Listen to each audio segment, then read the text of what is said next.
Hello friends, कैसे हैं आप लोग। आई होप आप सभी अच्छे ही होंगे। तो आज के इस वीडियो में आपको बताएंगे साइंस के वो प्रश्न जो बहुत बार एग्जाम में रिपीट हुए हैं, है ना। तो उन सभी क्वेश्चन को इस वीडियो में बताएंगे विद एक्स्ट्रा फैक्ट के साथ। तो वीडियो के अंत तक आप लोग बने रहिएगा, आप लोग के लिए बहुत ही इंपॉर्टेंट है, चूँकि बहुत ज़्यादा इंपॉर्टेंट क्वेश्चन है ना। चूँकि पिछले बार बहुत सारे एग्जाम में पूछा गया सारे प्रश्न हैं। तो चलिए शुरू करते हैं। पहला क्वेश्चन है कि जो भारी जल है, हैवी वाटर का अनुभार है, कितना होता है भारी जल का अनुभार। ऑप्शन में दिया है 10, 15, 20, 25। तो इसका करेक्ट आंसर बता देते हैं, ऑप्शन सी हो जाएगा, यानी कि 20। भारी जल का अनुभार कितना होता है, 20। भारी जल, इसको ड्यूटेरियम ऑक्साइड भी, ड्यूटेरियम ऑक्साइड इसका रासायनिक नाम है, और इसका रासायनिक सूत्र होता है D2O, याद रखिएगा। और अनुभार कितना होता है, 20। तो इसको ये सबसे पहले बता दिए, हाइड्रोजन के समस्थानिकों में से एक है ड्यूटेरियम ऑक्साइड। इसका अनुभार होता है 20। इसका रासायनिक नाम होता है ड्यूटेरियम ऑक्साइड और सूत्र होता है D2O।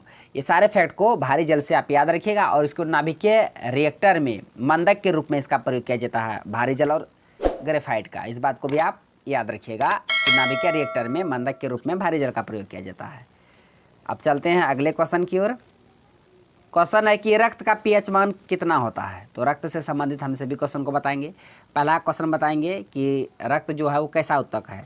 तो बता दे, रक्त एक तरल संयोजी, लिक्विड कनेक्टिव टिश्यू, तरल संयोजी ऊतक है। रक्त कैसा ऊतक है, तरल संयोजी ऊतक।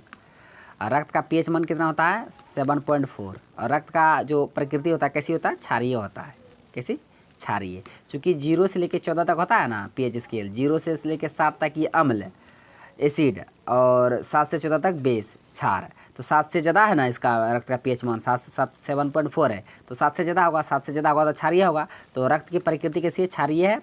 पीएच मान 7.4 है और ये तरल संयोजी ऊतक है। इस बात को भी आप याद रखिएगा। रक्त का रंग लाल किसके कारण होता है, हीमोग्लोबिन के कारण। किसके कारण, हीमोग्लोबिन के कारण।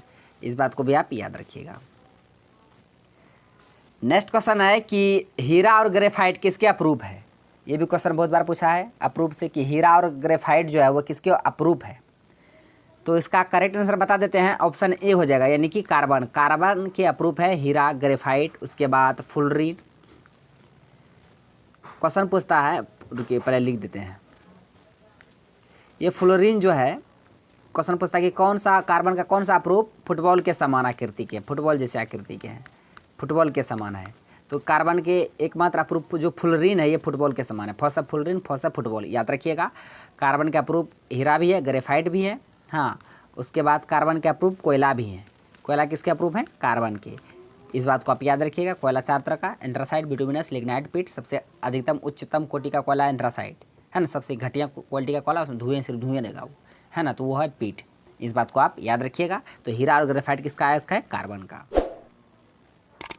नेक्स्ट क्वेश्चन है कि हीरे के संबंध में कैरेट क्या है। हम लोग पता है ना, शुद्ध सोने कितने कैरेट का होता है, 24 कैरेट का होता है शुद्ध सोना। तो क्या कहता है, हीरे के संबंध में जो कैरेट होते हैं, कैरेट ये क्या है, शुद्धता है या भार है या घनत्व है या द्रव्यमान है। ये क्वेश्चन नया है, बहुत ज़्यादा इंपॉर्टेंट है ना, याद रखिएगा।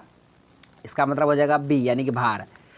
हीरे में जो कैरेट होता है उसका अर्थ होता है भार। क्या होता है, भार। इस बात को आप याद रखिएगा। भार का सही मतलब क्या होता है, न्यूटन। क्या होता है, न्यूटन। देखिए म्यूटो हो गया, न्यूटन। भार का सही मात्रक न्यूटन। बल का भी क्या होता है, न्यूटन, लेकिन बल का सीजीएस मात्रक डाइन। बल का सीजीएस मात्रक डाइन। सभी बातों को याद रखिएगा। नेक्स्ट क्वेश्चन है कि वातावरण की वायु में कार्बन डाइऑक्साइड की मात्रा कितनी है ना।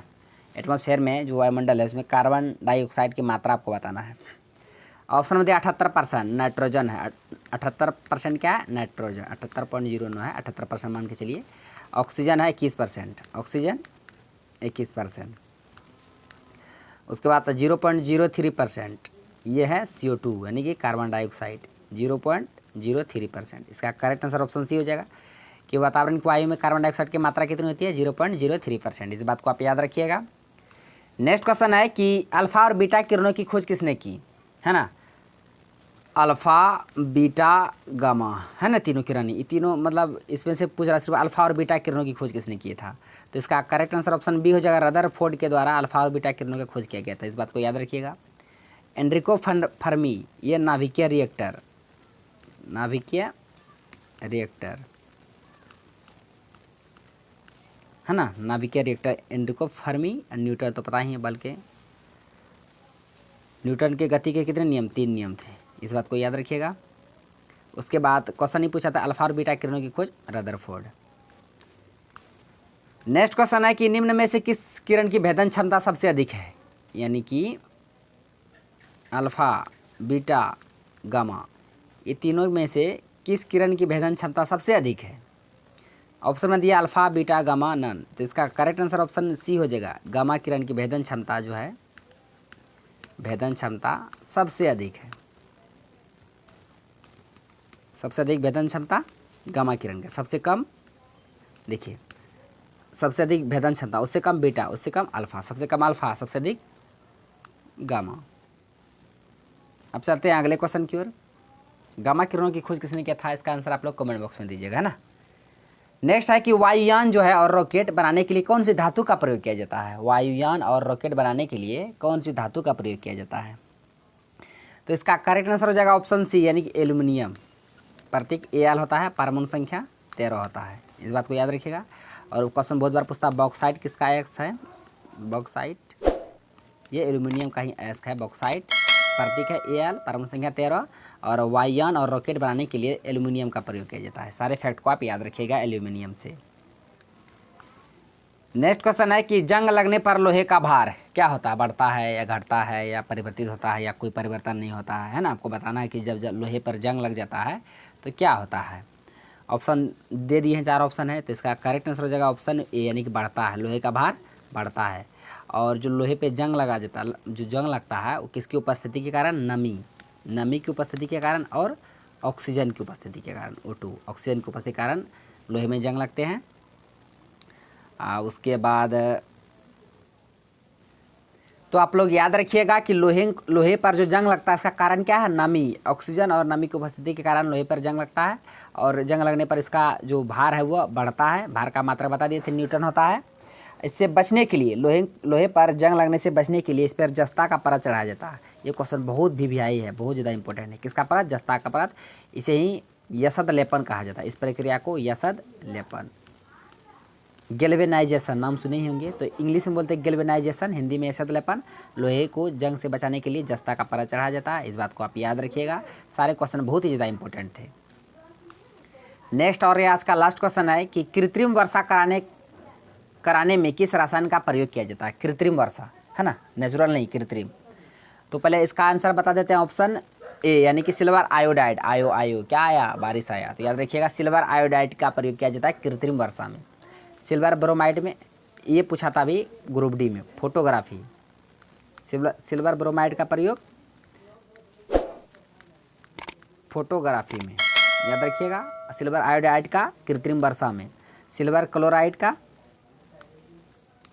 AgCl क्या होता है, इसको हॉर्न सिल्वर भी कहा जाता है, इस बात को आप याद रखिएगा। ये सारे प्रश्न थे जो हम आपको बताइए विद एक्स्ट्रा फैक्ट के साथ। तो यदि आपको वीडियो अच्छा लगा तो मेरा वीडियो को लाइक कीजिए और मेरा यूट्यूब चैनल कर दीजिए सदा को सब्सक्राइब करें और बेल आइकन को भी हिट कर दीजिए ताकि हर एक लेटेस्ट वीडियो का नोटिफिकेशन तुरंत आप तक पहुंच जाए। थैंक्स फॉर वॉचिंग वीडियो, धन्यवाद। मिलते हैं अब नेक्स्ट वीडियो में नेक्स्ट टॉपिक के साथ, तब तक के लिए जय हिंद।